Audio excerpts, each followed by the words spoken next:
never giving up. It is providing a service like no other. It is being consumed with the details. It is action creates action. It is loving what you do. To me, those are just the golden rules. This for anybody that's trying to follow a dream. No holding back, you'll get it by any means. Idols on the wall, you cut out from magazines. Full of self-esteem, nobody can intervene. Ready for the shine, you never need in the shade. This is for the boss that never gave you a raise. This is for every time you ever tried to create and no one understood, they never gave you the space. Walking up to you, they trying to give you the crown. Look into your eyes and tell you you want a bust. Every time you turn around and face the crowd, be ready cause your time is now. It's my time, I thought they would've told you. Hello everybody and welcome to The Golden Rules. I'm your host Tim Gray and we're coming to you from Starstruck Studios right here on world famous Music Row. Today's guest is Mr. Rusty Gaston. Thank you so much, sir, for joining me. I really appreciate it. Thanks for having me. This is still so new, so it means a lot to me that you took the time. Yeah, I appreciate it. It's exciting. Things like this, what makes it all go around. That's it. Well, for those of you that don't know Rusty, Rusty is a true song man. He's spent years GM, creative director at multiple publishing companies. He's currently the GM and partner at This Music here in Nashville, Tennessee, who's cranked out mega hits. Lee Bryce's I Drive Your Truck, Tim McGraw's Live Like You Were Dying. I think there's over 45 different ASCAP and BMI awards, CMA awards, a Grammy to boot. He loves the process of songwriting. He loves songwriters. And from what I've heard him speak about in the past, the process of creating that and truly getting into the power of music, that it can touch people's lives, motivate, and I may be misquoting him, but the power to marry someone or bury someone is tied up in that universal language of music, and that's one thing that he's the best at. He's a business owner, entrepreneur, leader, motivator, and all-around great guy, and really appreciate you being here today, brother. Thank you so much. Thanks for having me.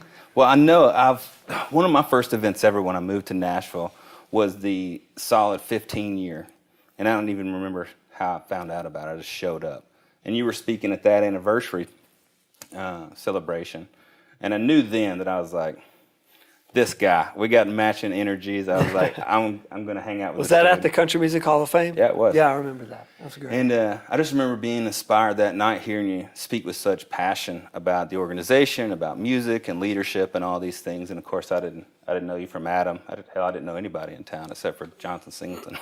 Yeah. So it was brand new to me. But learning more about you over the course of the years, it's always been the overarching story. Like the things you get people jazzed, you do exactly what you do. So much passion and energy behind it. But I wanted to go back a little further and just hear, I don't know your origin story, brother. Like, where's home? Where'd you start? How did this come to be? Man, I grew up in a small town in East Texas named Van, Texas. It was just a population was just over 1,000 people when I lived there. And I didn't know anything about the music business. I didn't know there was a music business, and nobody in my family was in it. I didn't know how to get into it. I just knew that all I liked to do was go to the record store and spend countless hours just flipping through records, listening to CDs, reading everything I could inside a cassette J card. And I would just spend countless hours in my room listening to music and reading, studying about it. And I just pieced together that the songs that I always gravitated to were the songs that eventually became popular. And now I know those are called singles. Those are songs that get promoted to the masses. Those are songs that get promoted to the radio.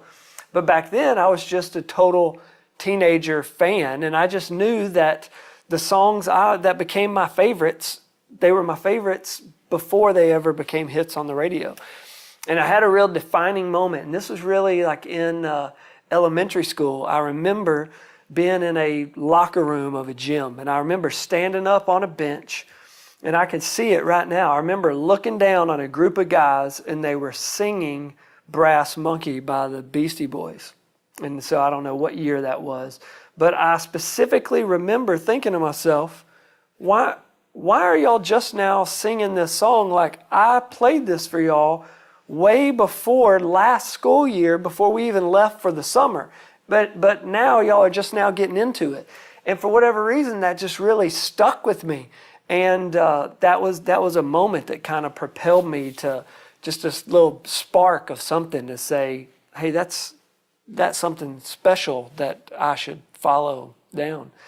And, fast forward several years, when I was growing up, my father had told me one time, he said, for everything there is in this world, somebody has a job doing it.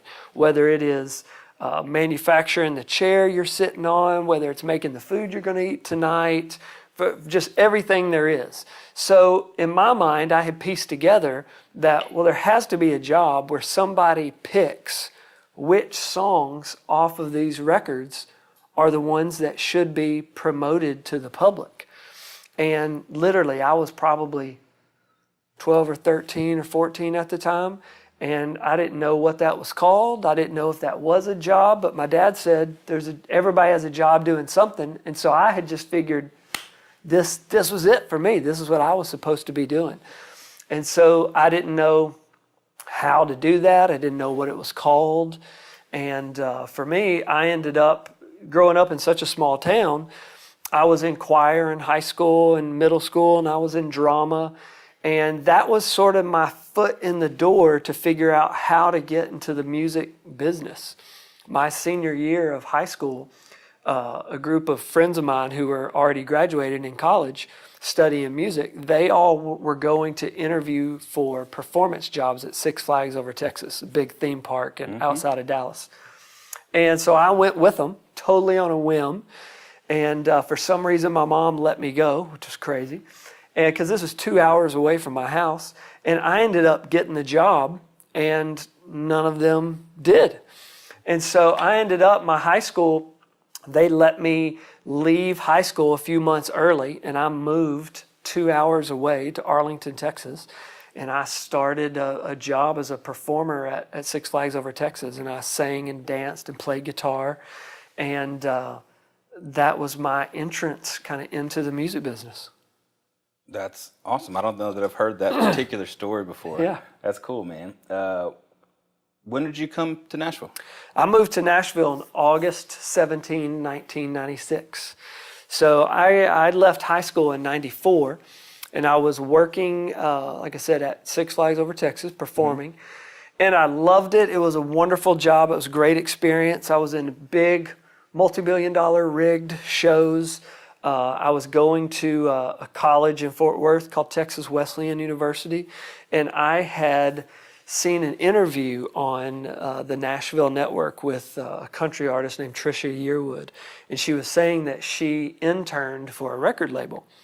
And I literally asked someone, like, what is an intern?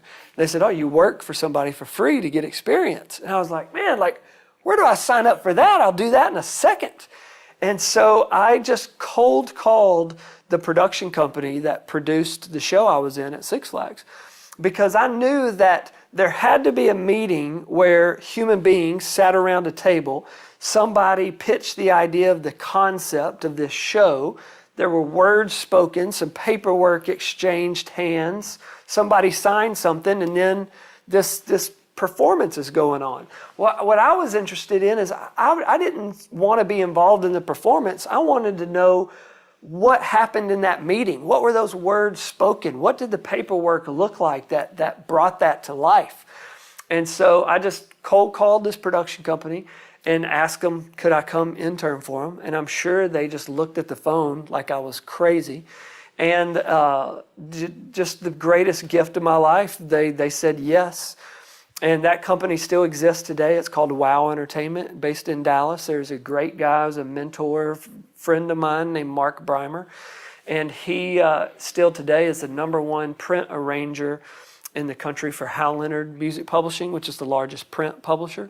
So if anyone has ever been in a show choir or a church choir, guaranteed this guy has arranged the music that you sing and the different choral arrangements. And so I started learning about that. And then I learned about live show production through that. And they did live show production for a bunch of theme parks. They still do today. And then he produced records like Looney Tunes records, Bugs Bunny and Daffy Duck. Got to learn about things like that and being in the recording studio. And so through that job, I met a music publisher. And this guy had a company with Sony Tree here in Nashville. And what he did was specifically he signed singer-songwriters to publishing deals and attempted to get them record deals. And the first 3 people he signed in the 90s were all 3 big mega platinum stars. And he and I met. He had found a country star named Rhett Akins at a theme park in San Antonio, Texas, called Fiesta, Texas. And he had come to Six Flags to see another performer perform. And he and I met, and we just kind of cosmically hit it off. And he said, hey, I'm starting a new publishing company. If you ever move to town, you know, you're welcome to come help me. And I just absolutely took that as my invitation. I left a full scholarship to college. I left all of my family. I left every friend I've ever had. I moved to Nashville without knowing a soul. And I enrolled at Belmont University that I had to start paying for. And I went to school in the mornings and at night so I could be free to work all day during the day. And I ended up working for him just a month or 2 after I got here. And he was, again, just a wonderful mentor, a great first boss. You know, his first thing was, hey, anything you want to do in this business, I'll help you achieve that as long as you help me build my company to all that it can be. Sure. And it was a tremendous starting ground. That's awesome, man. So I'm doing the math there as you were telling me the story. So 25 years of doing it, plus a lifelong experience before that of just knowing this was your thing. When did it go, I can do this? Like this, I can do this. Man, I truly believe it was, when I was living in Arlington and working at Six Flags. When you work at Six Flags, I was a performer in 3 different shows. And so it operates about 11 months out of the year. So there's 1 month of the year that it's not. And when I was in high school, my stepfather was an entrepreneur. He had restaurants, video rental stores, laundromats. And before I really got into music, or while I was into music, I was huge into sports memorabilia, baseball cards, things like that. In the 90s was huge, huge business. And there was a building for rent in our little town of 1,000 people, and my stepfather was going to rent it, and he was thinking of a business to put in there. And I was just a kid. I was 15 at the time, and I said to him, "Man, you should put a baseball card shop in there." And I'll never forget the day I said that to him, and he said, "Well, I'm not going to put a baseball card shop in there, but I'll pay the first month's rent for you to put a baseball card shop in there." And that really just set me on a trajectory of being an entrepreneur. And I had a fantastic experience at that. But then when I was working at Six Flags, there was this 1 month of the year where you weren't working. So a friend of mine at the time, who eventually became a very successful country music artist named Keith Anderson, he and I were looking for ways to make money. So we put together a singing telegram business called Romeo Cowboy. And we went on KPLX, one of the biggest country stations in Dallas. And we performed, and we wore tuxedos. We had a guitar and a cowboy hat, and we took a girl, a Rose, and they paid us $75, and we sang them one song. And after being on the radio that day, the next day was Valentine's, and he and I each made $2,600 on Valentine's that day. And we were like, man, this is fantastic. So that entrepreneurial bug like hit me right then. And it's like, I knew from that moment, like, oh, I can do this. And in whatever realm it is, I can figure out how to make that work. And so fast forward, and I moved here, and I was working for a publisher named Jerry Smith, and at his company, we had signed some artists, got them some record deals. Some had hits, some didn't. But I started listening through to his catalog and taking some of those songs and just cold calling people and pitching them. And then lo and behold, before you know it, some of those songs got cut. I stumbled upon a singer-songwriter. I signed him to a publishing deal. A few years later, I got him a record deal. He went on to sell 500,000 copies and have some hits. And it was just those little victories throughout the time that just give you that confidence that, yeah, you really can do it. Sure, those little indicators that you're on the right track. Yeah. Yeah. Now, everyone that's been in the business for any amount of time, especially the first 5 years to 10 years, goes through all those little self-doubt checks. Am I doing this? Should I do this? Is this my calling? All those, just those little checks you have. Yeah. Was there ever a time once you started down the path that you were like, yeah, maybe it is baseball cards. Maybe I go sell vacuum cleaners instead. Was there ever a time that you were like, I don't know? Man, I think the answer to that is yes and no. I never doubted it to think, maybe this isn't for me. I'm not going to be able to do that. I truly believe if you have a plan B, you're going to take plan B. I believe that wholeheartedly. And for me, there was never a plan B. This was it. I moved here. I moved hundreds and hundreds of miles away from everything I've ever known, every bit of security I've ever experienced in life, to move to a city where I knew no one. I had met one guy I was going to go to work for one time before. And, you have to have a bit of delusion inside yourself to think like that's a great idea. But to me, I just never doubted that wasn't the thing to do. So a few years into the beginning of my publishing career, I had signed a singer-songwriter and was working with him. And we had worked down a path. We were making great music. He was playing shows, and the day came to where a record label said, hey, we want to talk to this guy about a developmental record deal. And we were so excited, got back to my office, we high-fived, he left.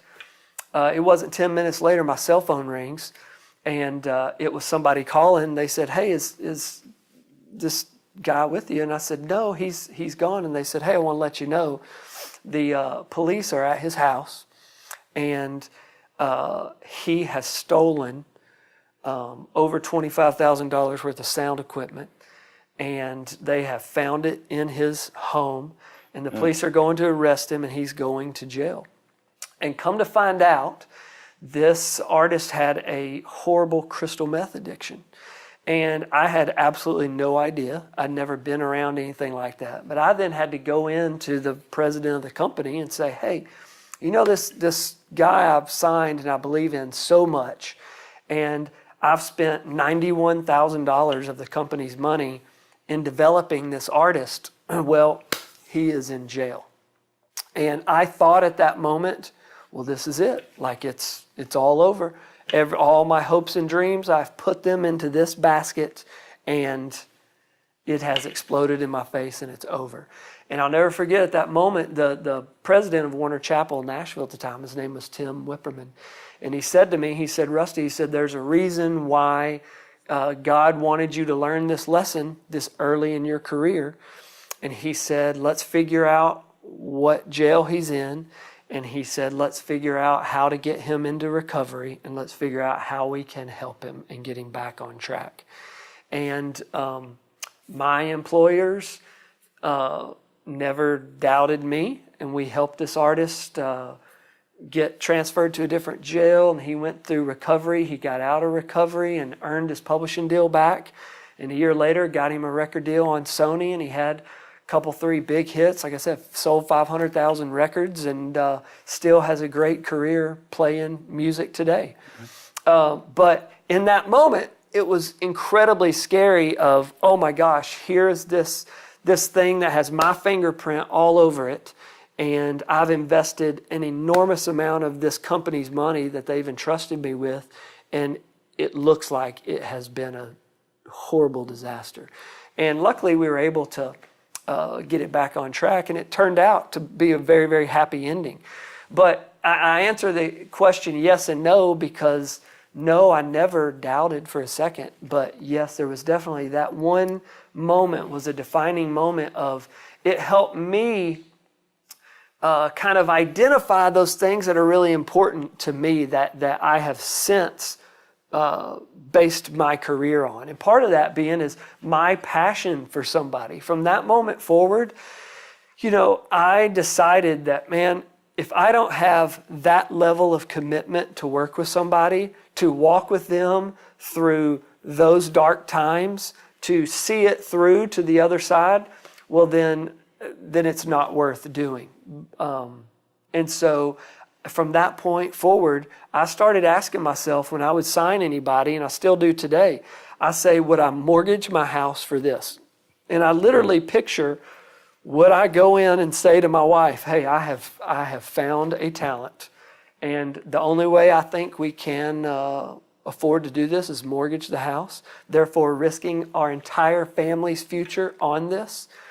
And if I can't say yes to that question, well, then I don't sign them. I need to have that level of commitment. And walking through that with that artist with the drug addiction and coming out with such a great story on the other side is what helped me figure out those little nuances that I feel have really impacted my career and made it special. Well, there's only a handful of people with that energy level and drive that I've met. A lot of people have that ingrained, this is what I'm supposed to do, music, something, right? Right. I see a lot of myself in you in a sense. I just drive forward and I figure it out. Yeah. I'll fail, I'll learn, I'll read everything I can, all the things that you've kind of talked about. What are 3 of the things you wish you knew, though, day one you move here? I wish someone would have told me this before. Man, I think for me that it is all a relationship business. I think the music business in particular, and really I think all business together combined, it is all a relationship business. If I'm ever speaking to students or anything like that, I tell them that the music business is a lifestyle choice. It is not a career choice. The music business is not something you do 9 to 5 and you don't do it after 5 and you don't do it on the weekends and you unplug from that. If you're looking for that in a career, the music business isn't for you full on. And that's okay for you to know. But for me, when I say it's a lifestyle business, it is, those first years that I moved here, you immediately connect with people that are just like you, that moved here that didn't know anybody else. They moved here complete dreamers. They moved here willing to do any amount of work it takes to succeed. And then the cream of that crop, they all find one another, and those people become your peers. And those are the people that you hang out after work with. Those are the people that you spend the weekends with. Those are the people that you go on vacation with. Those are the people that you live your life with, that you combine your life with.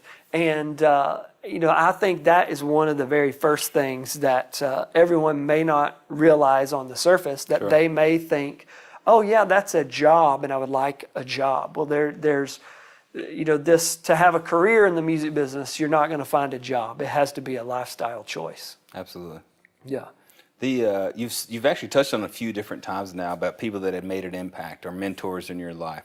Unbeknownst to you, when I saw you on stage that day, I applied the term mentor to you as a figure of hustle for myself to chase. Who were those people in your life that truly made an impact or set a precedent? That's a good question. I would say the first 2 bosses I had at those companies I mentioned, a guy named Mark Breimer that owns a company in Dallas, Texas called Wow Entertainment. Mm-hmm. He gave me a tremendous opportunity. He helped me. If I had questions, I asked him, and he always explained it. He gave me opportunities. There was a publisher, my first boss here in Nashville, named Jerry Smith.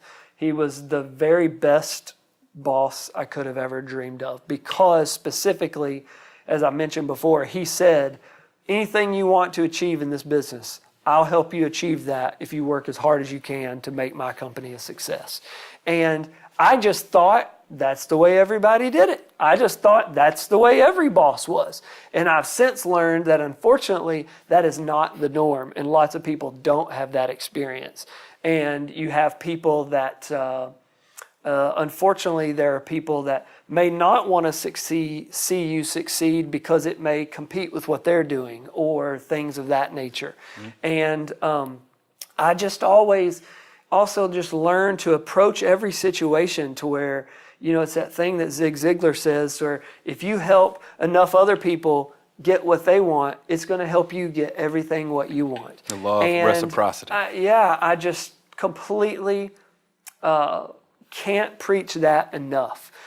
Every single day in my business is about figuring out how can I help someone else succeed. And if I'm helping them succeed, it's going to end up helping my business succeed. Because the core of my business is working with singer-songwriters, taking these songs and going and pairing these songs up with an artist, or whether it's a film and TV project or a video game. Well, if I'm pairing that song up with an artist, that artist desperately needs this hit song. Well, if I'm taking it to their producer, the producer desperately needs this hit song to take to the artist to make them look great to the artist. Or if it's a record label employee, the record employee desperately needs this hit song for them to take to the producer, for them to take to the artist, and to help that artist's career succeed.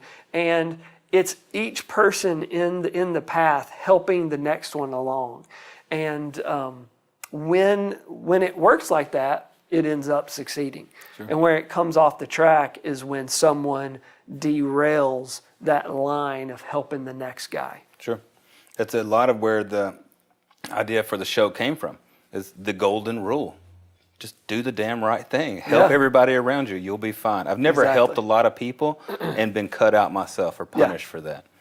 There's no downside. I completely agree with that. No downside. For someone who's been so focused for so long, really knowing yourself so well, like, this is my thing. Right. This is my superpower, so to say. What's your favorite part, if you had to break it all down, of being in the industry? Is it the songs themselves? Is it working with the crafters of the song? Is it the hustle and bustle of the industry, entrepreneurship, leadership? Like, what is your thing out of all those? If you had to pluck one, it's like, that's my favorite. Man, the favorite part is it's just the song. It is that a song changes everything. No matter how much you love your career, how much I truly every day live for Monday. The Friday is the worst day of the week because business technically kind of slows down for a couple of days. So I truly live for that Monday moment. Well, even though I love it so much, you still just have the everyday rigmarole that can cause a bad day.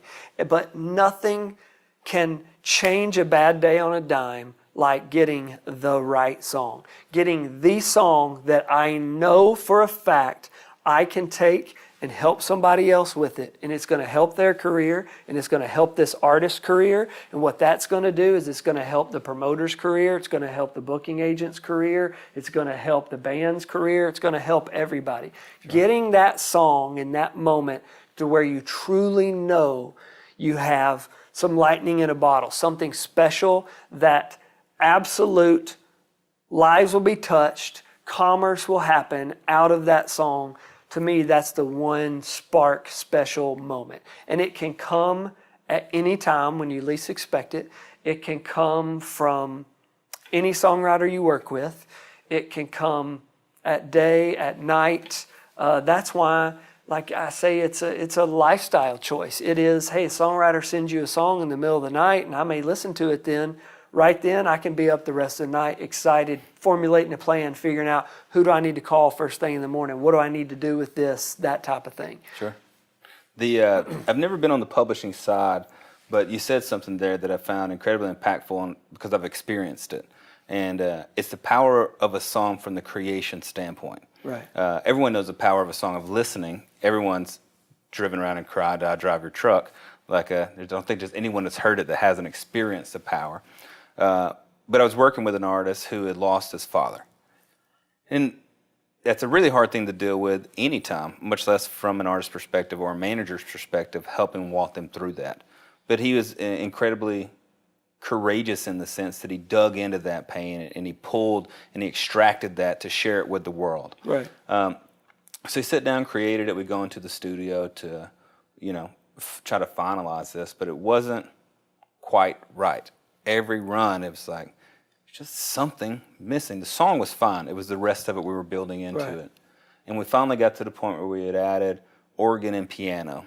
And the pianist had come in, and he had lost his father too, and they shared this really poignant kind of moment between the two of them, this shared burden, this hurt. So he ran through the song, first take, just killed it. And we were just like, man, wow. And without any prompt from us, immediately went into just creating this beautiful piece of music on his own that he'd never written, just there on the spot, and then finalized it, wrapped it up with Amazing Grace, and we were still recording. Yeah. And everyone in the room just weeping. Yeah. 12 full-grown men just boo-hooing, full body chills, and you knew we were going to touch an incredible amount of lives with that. Something special It was something special, and it was the first time I've been a part of that side of it. Right. And to see it go from a pain point, a loss, to an idea, to a song, to that moment, and then to see a 2-hour merch line for people to come up because it touched their lives. Right. And the people to share real stories like, my father passed 20 years ago and I've never cried until this. You helped me get to this place. Yeah. So to be able to experience that once was enough for me to never, guess leaving or think about leaving the industry. The fact that you get to do that all the time must be really impactful. It is such a blessing every day. That's It's awesome. amazing. I'm a big believer in the 80-20 rule, and I've seen it, I see it day to day, that my hyper-focused energy, the 20% of effort I'm putting in, tends to get me the 80% of results on specific things, not time-suck things, but very specific things. What 20% of your effort is yielding you your 80% of results? It's actually it's actually doing the work. It is the just the activity of sending the email, picking up the phone. It's like I had some friends of mine early in my career, 2 great publishers. We used to have this saying, still do, that action creates action. If you just start the ball rolling, the ball's going to roll somewhere.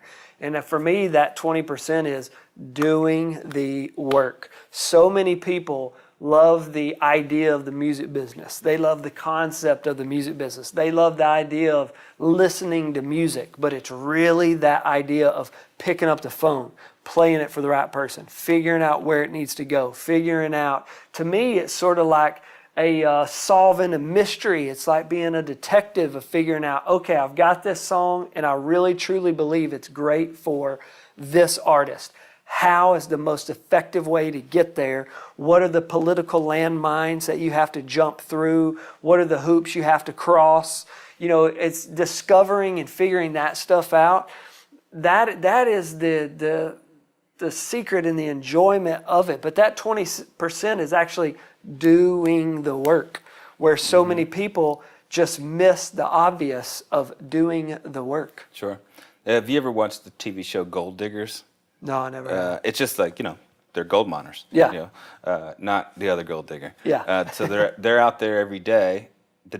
The dirt is in, the gold's in the ground. Yeah. They just have to do the work of moving it to get the gold out. And it always seems to be spot on with the industry. Yeah. But it's amazing to me that how many people, love the concept of being in the music business, but aren't necessarily willing to put forth the everyday effort that it requires to get it done. If you want to succeed in the action of success, you have to do the action of beginning the work. Sure. And you're spot on. Another guest said it best the other day is, if you're going to have a dream and chase it with every fucking thing you've got. Yeah, you got to start. You got to do it. Yeah. You've accomplished so much, you've done so much, you've touched so many songs in so many ways, and a lot of that is based on decisions that you've made or that you have to make all the time. What are your guiding values when you're going into a decision-making process, whether that's hiring or having hard conversations with writers or going into a negotiation? What guides those thought process? Man, for me, it's like I was telling you that story earlier about the singer-songwriter I worked with that we went through the drug problem. Mm-hmm. It really helped me discover the level of commitment that I need to have to these people that I'm working with, because I moved here a complete dreamer, not knowing anybody, just chasing a delusional dream. And even though my dream is on the business side of things, I work with people who are on the creative side, and they moved here with that same dream. It's just an absolute dream that seems like it's just in the mist. How do you find it? And so I'm aware of the heaviness of that burden of helping someone to chase those dreams, helping someone find those dreams. So for me, I ask myself, as I said, would I mortgage my house for this in order to make that decision? But I also live by this philosophy of love plus fun equals success. And I truly believe that if you really love what you're doing and you really love the people you're doing it with and you add in a lot of fun, the only possible outcome is success. And that success, that can be defined a dozen different ways. For some people, it's financial. For some people, it is lifestyle. For some people, it is just getting over an addiction. For some people, success is just having their family and friends love what they are creating. There can be a lot of different definitions for success, but I truly live by, if you love what you're doing, you love the people you do it with, you add in a lot of fun, your only possible outcome is success. I love that. And we make every decision at our company based on that philosophy. You can get a shirt in the mail that shows up. I'm going to have Hey, love it. So for someone whose day-to-day is like yours, I'm sure it's 1,000 miles an hour. There's so many different things coming at you. For someone who's either wanting to be in that position or have thought about it and have those same basic drive, like, man, I know the good songs too when I hear it. Right. What are the core skill sets that someone would need to be in a position of yours? I think first off, you got to be a music lover. You have to be just consumed with music constantly. The secret about getting songs recorded, and I think being a publisher, it's really having an understanding of where these songs should go. Who are they appropriate for? Just because I have a great song, that doesn't mean that it's right for every artist. You have to have a full understanding of that entire genre. You have to have an understanding of, if I think I have a song for a particular artist, I need to know their entire career's worth of music so that I have an understanding of what is the public's perception of them. What is the public willing to buy from them? Is this the type of song that the public is willing to consume from that artist? Or is the basis of what this song is about, it really doesn't go along with the core of this artist, so it's not the right song for them. So what the person in the business needs to have is just to be consumed with music, to have a full understanding of all the artists in the genre, what they're capable of, and then pairing up those right songs with them. I think the other thing is having, being nice, being somebody that's easy to hang out with, that people want to see you succeed. Man, being a jerk and being somebody that's hard to be around, man, nobody wants to do that. This is a creative business, and we also at our company, I make our decisions based on people first and music second, because I have 14 songwriters that we're lucky enough to work with, and they come into a building every day and they create from nothing. Well, if there's a cancer in the clubhouse, if there's somebody with a bad attitude, one of the listeners today, they may work at a job where they see that guy coming and they're just Debbie Downer. They're coming and they're going to have a complaint, and you just want to dive into another office so you don't have to deal with them. Well, if that's the environment of our building, creativity is killed in that. So we have to be hypersensitive and hyper over the top of, we got to put the right people in the bus in order to get the songs created that are really going to be something we can generate commerce with and make it happen. So for, going back to your question of what are aspects business people need to have, they need to truly love music. They need to be, a nice person, a nice guy, an honest girl that people trust and want to do business with, because you're making these relationships every single day, and that's what they're based on. Sure. You said a few things there that I thought was really, really interesting. You talked about being consumed with music. At what point for you did it transfer from the gut instinct, the consumption of just loving music, to craft? I think a few years into the business of really learning the craft, studying the craft, and realizing, I think, for me, instinctually, I may have had a feeling of, I know this song is more special than this song, and I may not have been able to articulate why. And years of being a music publisher, you then start learning that nuance of, what separates those good songs from really great songs. And sometimes you can't put your finger on it. There's not a reason for that. A lot of aspiring songwriters, a lot of times they want advice on, hey, what can I fix in this song to make it a hit? And the answer 99.9 out of 100 times is there's nothing you can fix. It's just not a hit song. It doesn't attach the right emotion that is going to connect with somebody. And so, we're very lucky, the caliber of songwriters that I get the chance to work with every day, they're writing excellent songs every day, but every day they're not going to write a hit. They're going to write something really good that you can't poke a hole in, but you listen to it and there's nothing wrong with it. It's just not a hit. But on those special days, it's all the lines are going to touch. There's going to be some magical dust and finesse in it. And all of a sudden, this one song is going to rise above all the others, and it's just going to be a hit. I was speaking at a university not too long ago, and some of the kids were talking about the process of writing and creating. And I was just asking, how often are you grinding? How often are you writing? Oh, this and that and this. I was like, so you're planning to be the most creative you've ever been 2 Tuesdays from now. Yeah. I was like, you got to grind every day so magic has the opportunity to happen. Without a doubt. And, and to compete on the highest level, and when I say that, again, there's a lot of different levels of success.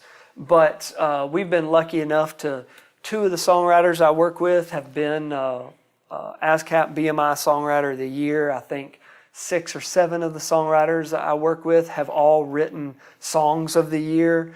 So we're talking very high caliber songwriters, but in order to compete at that level, you have to write 150, 200, 250 songs a year, just about a song a day. Sure. And it's not a numbers game, but there's an element of it to where it's kind of a numbers game.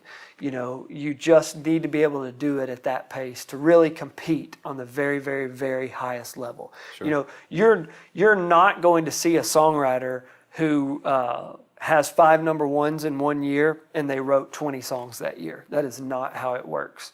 When you grab a Billboard chart and you look down it and you see the same songwriter's name on 3 or 4, 6 or 7 singles out at the same moment, what that should mean to you is 2 years ago, no one was working harder than that person. I'm telling you, 2 years ago, that person was writing 300 songs a year. And that's how they got there. They didn't get there by writing 25 songs and all of a sudden half of their songs became singles. That's not happening. Sure. That makes a lot of sense. It's the same in any business. Sports the same. Yeah. The ones that work harder in the off season grind every day. Man, I somebody told me this story third hand, but they either saw an interview or they're reading a book with Tom Brady. Whether you're a fan or not, it's undoubtable that he is just one of the greatest ever. And he was talking about his ritual of in the off season, what he does health-wise, and other people he personally has on staff that helps train him on a daily basis. Tom versus Tom. I was watching it. It's incredible. But this thing is, he's not trying to get 30% better.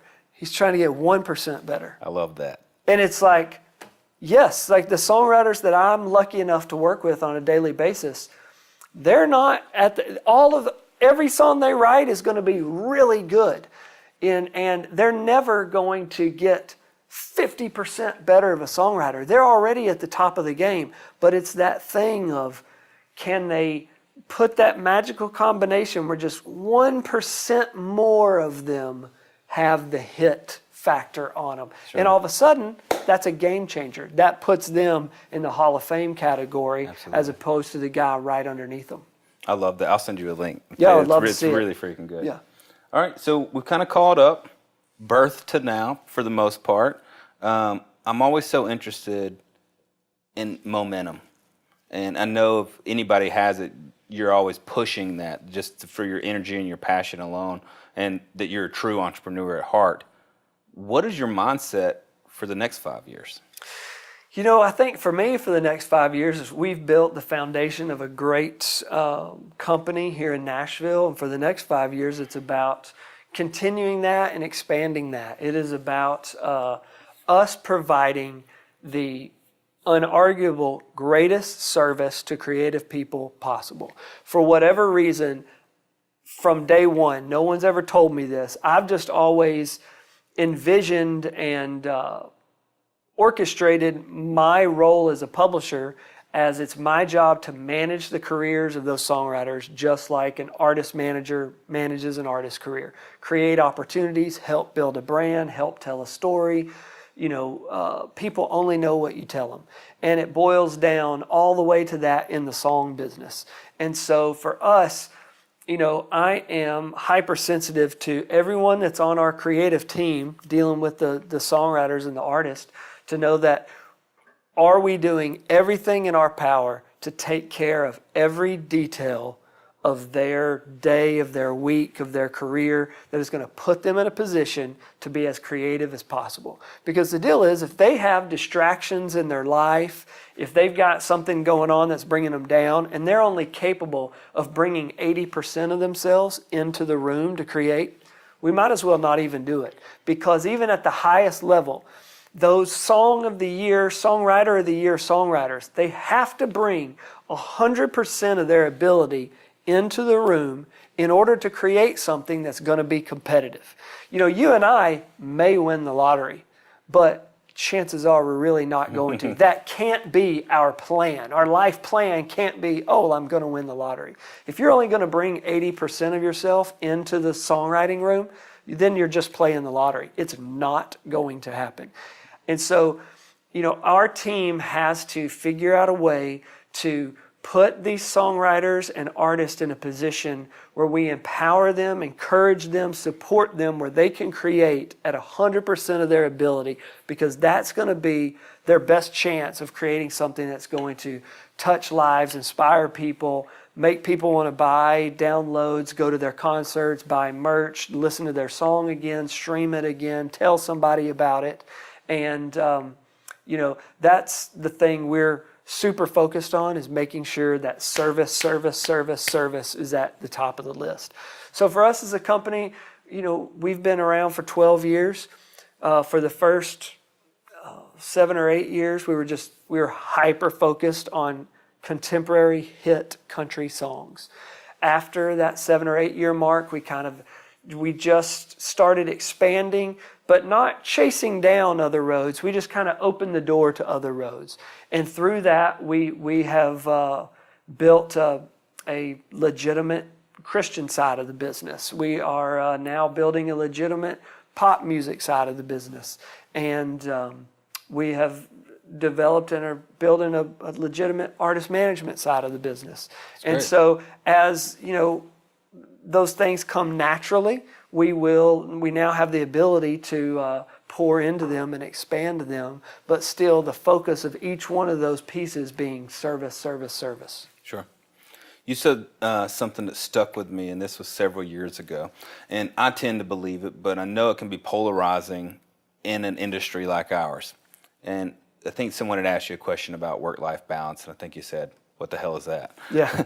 and I 100% believed it then, and I'm terrible about it now because I don't dread going to work. I absolutely freaking love it. Yeah. And I don't mean to put in 18 hours that day. I just look up and it's gone by, and Yeah. then the quarter's gone by, and then 2 years have gone by at that pace. Yes. As you've grown in your career and as the company's grown, have you waned on that position, or are you still just go? Man, I still think it's just go. It's different now because I am married and I have 2 small children. So that is something that I want to carve out time for. But I find that it makes my day-to-day more efficient, because the little things that probably weren't going to pan out, you weed those out quicker, but it is still 24/7 about providing service. It is about whatever I can do to help songwriters and artists 24/7. And yes, that causes some tension at home sometimes where my phone may be in my hand where it really should be plugged in the other room. And that is highly unfortunate. But it's just the way I'm wired, and I don't know any other way. Sure. Yeah, me too. And I feel like that contributes to the success. I've had to make myself start taking vacations, but I do Yeah. it right at Christmas, Yeah. and nothing's going to be missed, and I'll pill But I out for do 2 think weeks. like there is an element of recharging is incredibly beneficial. You have to take time to do that. And I think just biblically speaking, that's why Sunday is a day of rest. You need that to recharge. And, I definitely do my very best to take that every single week. But I do think the further I get into my career, those opportunities to recharge don't seem like a waste. They don't seem like an issue. It's something that is an absolute requirement in order to get the best out of you. Sure. The better I get at allowing myself to do it, there's definitely a lot of value I've seen just to unplug totally. Yeah. To step back out of the business from just being in the day-to-day of it. Yeah. Gives me a 10,000-foot view where I can start looking at where maybe some opportunities or challenges or missed spots are. And just to not think about any damn thing to do with the business, which is nice sometimes. Yeah, for sure. I mean, I still believe whatever role you have in the music business, every second that you're not doing it, somebody else is. And that haunts me every single night when I go to sleep. I don't know if you've ever seen it. It was an Arnold Schwarzenegger, I think it was like 5 rules of success or laws or something. And one was like, every time you're out there drinking, you're horsing around, you're doing this, you're doing that, just remember, someone right now is working. Without a Someone's doubt. getting stronger. Someone's learning. Yes. Someone's mastering a craft. Yep. And you ain't kidding. It's like the shadow behind me. I Yep. feel it. Without a doubt. Which is good. Well, I've got people out there like you that I chase. Yeah, for sure. It keeps the momentum going. Every day. I've been really working, and taking that break caused me to start implementing these things. I realized that through the process of building businesses and growing my career, that I created this magical place out there where I was going to go do things. This one day that I retired, like I would do that. But I didn't want to continue to chase dreams. I wanted to touch them. Right. So some of the things I started implementing was like, well, what are the things that I really want to accomplish in life? One was I want to learn to play the piano, and it's just selfishly for me. I just want to walk into a room, and if there's a piano, be able to play it. Yeah. So I was like, I don't need to master it. I just want to know like 2 songs this year or Yeah. something. Are there any things, outliers out there that you haven't been able to accomplish yet, or they're still on your list? You're like, man, I really want to get this. I want to get my pilot's license. I want to do that thing, or climb a mountain. Whatever your things are. I think if I have that, it's probably just travel destinations, and just need to take the time to go there. Sure. Do you have any daily things that are non-debatable? I have to do this every day. This is my thing that I do every day. Pretty much every day I send motivational text or phone calls, mainly on my drive in, to lots of people on my team, whether they're the songwriters or artists or our creative staff or other friends I have in the business. And man, being honest, the intention of those is to inspire and fire up and get those people ready to make the most of the day. But really, I'm doing that for me. I'm doing that so that I'm reading that and I'm getting charged up and I'm getting refueled. And so to me, that is something that is almost an absolute daily that I can't miss, because I'm always looking for that. And even when I am telling it to them, man, I'm the one getting something out of it. This is my text message here. I'm getting so much from the guests. I don't need a whole lot to jazz me up anyhow, but just even this, I'm feeling fired up, guys. So we've discussed a lot of different things so far, but I really do want to push on some more of the specific industry things. Just an overarching questions. What are some of the trends that you're seeing now that you're just really excited about over the next 2, 3, 5 years? Trends I'm seeing is I think streaming will obviously, it's becoming more recognized. It's becoming more commonplace. I think the exciting part of that is however it plays out, it will play out. It will make its way to the masses. And the way that streaming is set up right now, it offers people a catalog to explore all types of music that they may not have ever known of. The way that music we have received it in the past is it's always been marketed to us. It's always been told to us, you are going to like this. And when it's palatable, you like it. I'm excited about the possibility of just that streaming brings to the equation of someone has the ability to discover something that they never knew was out there. And that is tremendously exciting to me. So one of the things we've been running through is kind of just a quick pieces of advice. I rattle off a question, you just tell me what you think. Done. Someone working in the industry, they've already here, their foot's in the door, they're grinding, they're doing their thing. But they're looking to level up. One piece of advice for that. Help other people succeed. Okay. An artist that's out there, they're writing every day, they're grinding, they're touring, they got the merch, the stream, the socials on point. All the things are there. Right. But they haven't made that next ladder step. Yep. One piece of advice for them. It's all about the song. They need the very best song possible. They do not need the best song they can write. They need the very best song written in Nashville. That is the undisputed catalyst that will catapult them to a whole nother level of stardom. Now, hands down. You're one of the publishers in town that I know is absolutely great at doing this, and it didn't used to always be this way. It was, we've got a great song, I want to get it to the biggest artist possible. Right. And I feel like you've done an incredible job at thinking single cut first. I need to get this song out now. Right. Even with opening up doors to newer artists. Right. Walk me through, what's your process look like on that? When did you And that decide has changed, when at bats count?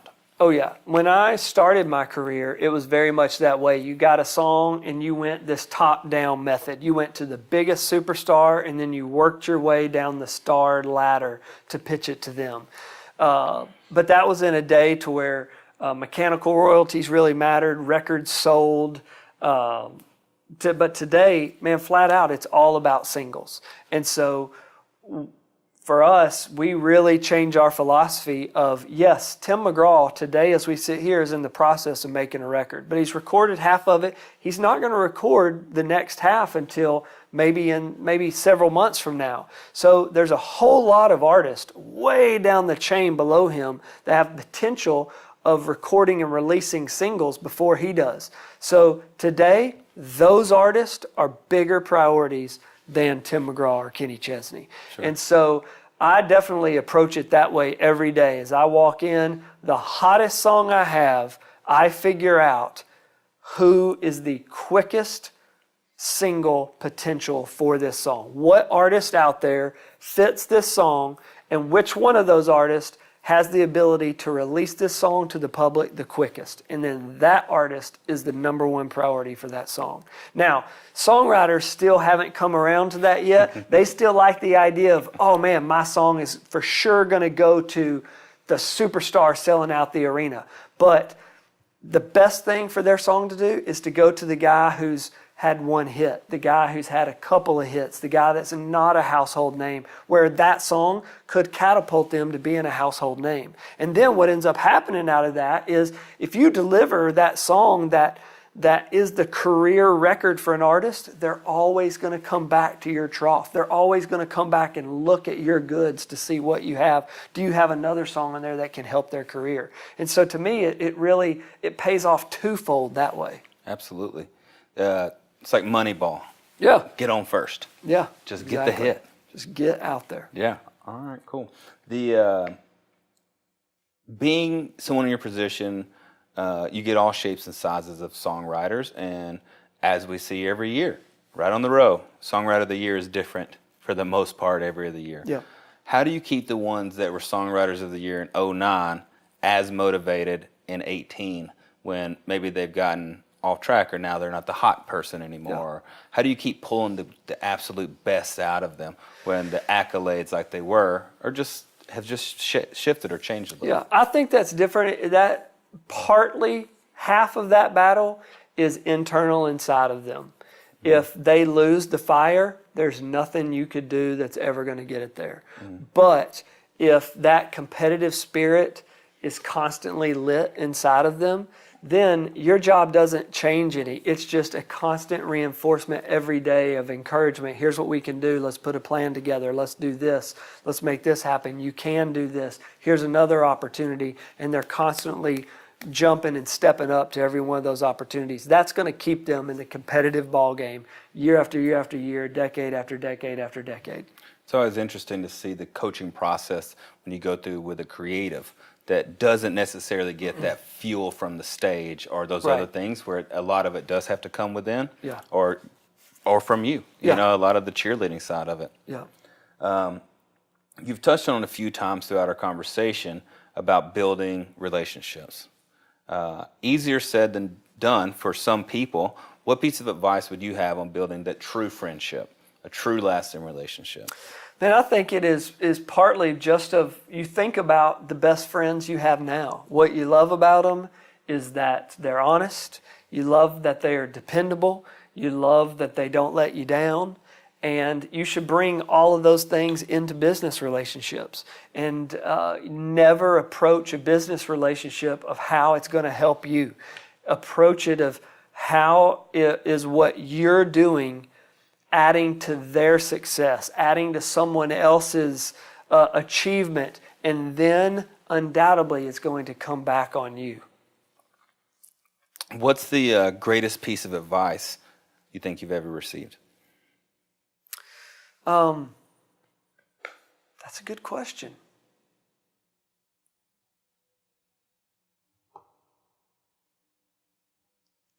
I don't mean for us to be silent. It's hard. I asked myself hard. that, and I was like, man, you have to ask, each day could be a different answer on how I'm feeling that day. Yeah. The other day when I asked myself that, I was a different train of thought. It came from Justin Levinson, and it was just bloom where you're planted for me. And then I asked myself that a week later, and it was something different. Yeah. Whatever you think's just been impactful. The best advice is to, it's always too soon to quit. You may have to discover a different way to get down that road you're on. You may get to a point where you need some assistance to help you get down a little bit further down that path, but just the best advice is it's always too soon to quit. Okay. I think so much of, there's an image that's out there of a guy with a pitchfork and he is digging through the dirt, and he gets to the point where he's just absolutely exhausted, but you see right on the other side of where he's digging is just an absolute diamond mine, and if he just digs one more day, he's going to hit it. And it's that just hits me, in that it's always too soon to quit. Absolutely. Can't give up. This is a kind of off-center question, but we got into a deep conversation with friends, not deep, a funny conversation with friends the other night, and we were just trying to see who remembers the answers to the questions. Yeah. Do you remember your first LP or album you ever bought with your own money? Yes. What was it? It was Electric Avenue, and I can't remember the artist's name, but Gonna rock down too. Yeah, gonna rock down too. Electric Avenue. I had a Fisher Price plastic 45 record player, and it would play real records. It had some plastic 45s that played children's tunes, but if you put a real 45 on there, it would play them. And the first one I bought was Electric Avenue. Did I don't know if I necessarily remember this next question or not, but some people do. Do you remember your first cassette tape? No, I don't. I remember having some. I don't remember the first one. I remember my first CD, Yeah? and it was AC/DC's Thunderstruck. Thunderstruck. But I don't remember my first cassette. What about your first download? If you remember this, you're going to be like the first person. I don't remember my first download, but I remember the day being at lunch with a friend on Music Row. And this guy, he owns a university. He's always tech, really, really smart, way smarter than me. And he was telling me about Napster. And he was saying, hey, let's go back to the office, and I'm going to give you a copy of... what was the Lady Marmalade song where all those Missy pop Elliott starlets and were on? Aguilera. And this song was not available for public purchase yet. And we went to his office, and he shows me, hey, here it is, and here's all these versions, and I'm going to click this and download it, and burns it on a CD and hands it to me, and we play it, and it sounds perfect, like $1,000,000. And I do remember that day of going, oh my gosh, this is going to change everything we know or we think we know about the music business. Mm-hmm. Yeah, I was, the one on Napster streaming. I wasn't worried about how it was going to affect my career yet. Yeah.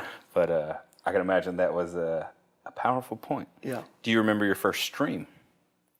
The first song you ever streamed? The first song I ever streamed? That's a good question. No, I don't. Nobody does. Yeah. And that's where we were going. We were like, I wonder how, in long term, because I remember the first album, every fucking word, liner note, thank you, the poster, same thing with the CD, all the stuff. But I don't have that same emotional connection to a stream. Right. And I had no clue on the download. I don't even have a good guess because I probably downloaded 1,000 that day. Right. Yeah. It's just funny. I always liked Yeah. curious. That's a good question. So that's it. Tomorrow's the day. No more Rusty. You've given it a shot. You've killed it. You've done all the things. You've accomplished all these milestones and awards. What's your legacy? What would you like your legacy to be? I want my legacy to be that every day I provided a service and helped and empowered creative people to be all they can be. What's the secret?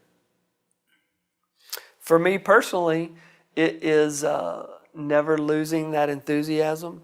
It is constantly fanning that flame of enthusiasm that every day, as I talked very early on, that one special moment is the song, realizing that if I encourage a creative person tomorrow could be the day that they might write a song that touches more lives than Amazing Grace. That's the secret that keeps it all going. That's powerful. So one of the things we've been doing to kind of wrap up here, since the name of the show is The Golden Rules, we're just going over one topic at a time, and you tell me what your golden rule is for each. Done. So, golden rule for family. Time. Golden rule for occupation.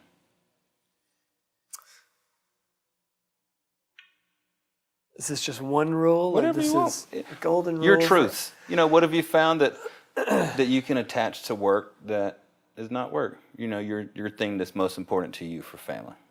Yeah, to me, for family is time. Mm-hmm. For work, that golden rule is never giving up. It is providing a service like no other.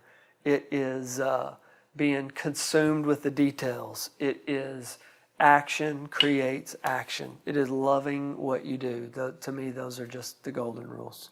Perfect. Golden rules of recreation. Relaxing. Golden rules of motivation. It's different for every person. And so I think the golden rule is finding that true understanding of what motivates you, and searching for as much of that as possible. Absolutely. Well, one of the things we do here is kind of allow you to share some truths as we wrap up. Whatever it is that's on your heart, whatever is on your head, anything you might want to share with anybody watching that you think might kick their ass into gear, might motivate them, might help them get to that next place of chasing the dream, of putting in that extra effort, of swinging that pickaxe one more time. Yeah. Whatever your golden rule is you want to share, the floor is yours to do so. And sir. to me, the absolute golden rule is the equation that I live by, and it is love plus fun equals success. If you love what you do, you love the people you're doing it with, you add in a lot of fun, the only possible outcome will be success. Well, you've heard it here, guys. Those are the golden rules according to Mr. Rusty Gaston.